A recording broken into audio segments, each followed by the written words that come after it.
We talked about the shelters. There are, at one point, I think there were over 70 shelters around Harris County or nearby. George R. Brown was at its capacity yesterday, and there was concern that we certainly needed to set up a separate another large shelter, and hopefully you've seen what was set up out at NRG Center by Baker Ripley. I mean, it's a phenomenal thing. It can hold 10,000 people, and I think there has never been more than 2,000 in it during the day. And in fact, some people are beginning to go home. But it is, I can't say enough about what was done out there. And we have all these volunteers, and they've been there, and the anticipated transfer from George R. Brown did not occur. And for a lot of reasons, not the least of which is, as we would expect, some people came, got a night's rest, and found other places and decided to leave shelter and either try to go back to their home or to go stay with friends and relatives. But we shouldn't waste this opportunity. So I have talked to the Red Cross about closing all the shelters in the region and consolidating them at NRG.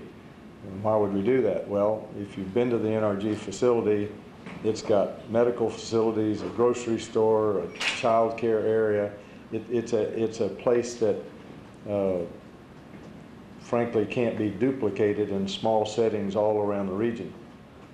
So we're working that right now. The Red Cross and Metro will figure out how to transport, and that transport may not occur till tomorrow morning. So for all those volunteers that have been at NRG and waiting for buses, there have been some come in, but this will be bringing more people. But I think we need to do something even more, and that is, I have said over and over that Harris County and the city of Houston, because we're the media market, we get all the attention. But surrounding counties, we know what's going on in Fort Bend, Brazoria, but surrounding counties like Chambers and Liberty and Polk and San Jacinto, they need help. So we are sending out within 30 minutes to all those county judges and to all their emergency management coordinators an invitation basically to bring your people here, bring them to NRG. That way we can get them out of harm's way.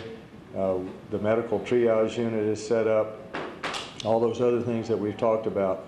And so I am basically announcing that we're going to turn NRG Center into the regional shelter for whoever wants to come in and use it, because these other counties they're not going to have the wherewithal to do it. And I know firsthand, because I have a cabin in Liberty County, I know firsthand what's going on there. I know that there are people in need, so we're going to work with Metro, we're going to work out the transport, and so that's going to be tonight's project. Obviously, we don't want to root somebody out in the middle of the night and say, hey, you've got to go to this new shelter. But I think it's a much more comfortable environment. Nobody's going to be forced, but I think it's an opportunity for us to expand what we're doing here beyond just Harris County. So I wanted to get that word out to the public, particularly to the thousands of people that have been wanting to volunteer to help. And I know that there's been a little bit of frustration, that's not in a negative way. People want to help, and they show up, and there's nobody to help. At one point, I think we had a volunteer to guest ratio at NRG of 2 to 1. And so it is working well, but I did want to get that word out. We're going to be reaching out to all the shelters and to all the surrounding counties to say that we're open. We want to welcome our neighbors into the NRG Center. So that's going to start occurring. I have talked to Angela Blanchard. She said that's what we're about. That's what Baker Ripley does. We welcome people. So if we can be useful, we've got it set up. There's no reason to let this go to waste.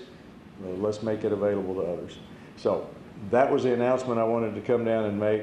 I will also say that tomorrow we need to start paying particular attention to FEMA forms and making sure people get disaster relief, and you've got to, and we will have that conversation sometime during the day tomorrow, because if you don't fill out the form and get it in, you don't get counted, and that not only doesn't benefit you, but it doesn't benefit the region. So that'll be a tomorrow conversation, but tonight I and a lot of our team are going to be trying to figure out how we can get more people in a better surrounding over at NRG. So thank you very much. I'll be happy to answer any questions.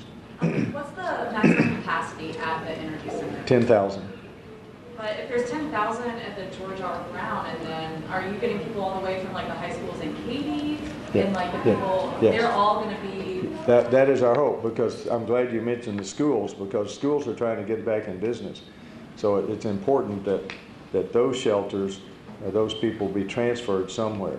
Now, a lot of people, I've said all along, this is different from other mass shelters. I saw it today. People want to get out. They don't want to stay in a shelter. But I will say that some people aren't going to have a choice. And to be able to watch today where parents could drop their kids off in child care for a while and go do other things, that was heartwarming. The fact that Metro has set up a bus stop right in front of NRG so that people can get transport and go other places. That's a very positive thing. So in an ideal world, we get to close all the shelters very shortly, but we don't know, and we don't know how many people, if you've seen what's gone on east of us particularly, there are a lot of people over there that are going to need help. And so if we can provide that help, we're willing to do it. Well, what are you going to do to make sure the shelter doesn't get overcrowded? Because there are so many evacuees and refugees. Well, we'll worry about that when the time comes. Right now, we've got over 8,000 empty cots, and we've got the capacity. You know, HEB came in, and others. You basically have an entire grocery store in there, and people are able to get resupplied. The smaller shelters don't have that. So we have that capability, the medical capability that's there, the child care, the play zone. They even set up a little movie theater for kids in there. We need to make that available.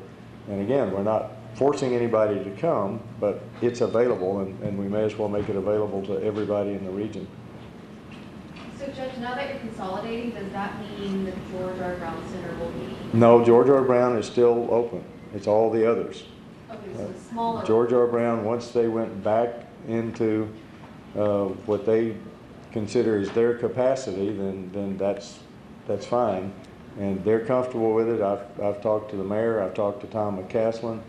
Well, actually, I exchanged text with the mayor, to be clear, but I talked to Tom McCaslin, who's running that, and he says they can handle what they have, and they don't intend to transfer anybody, and so that's okay. That's their decision.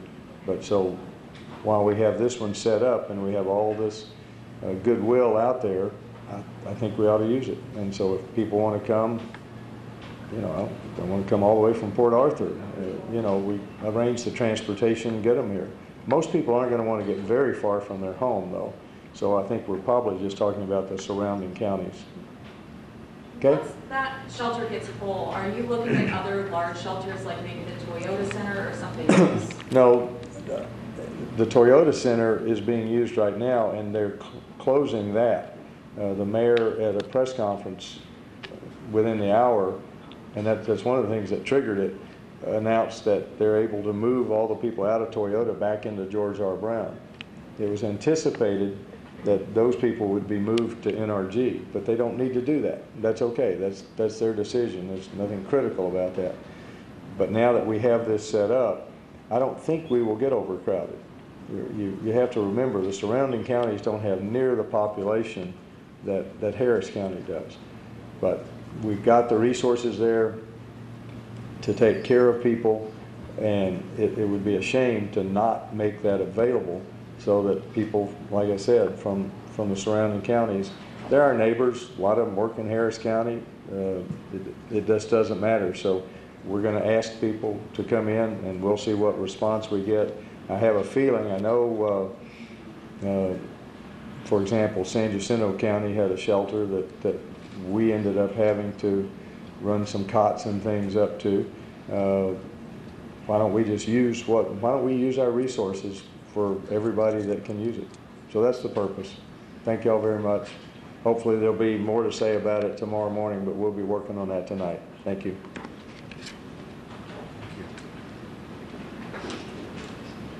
Thank you. All right, you've been listening to Harris County Judge Ed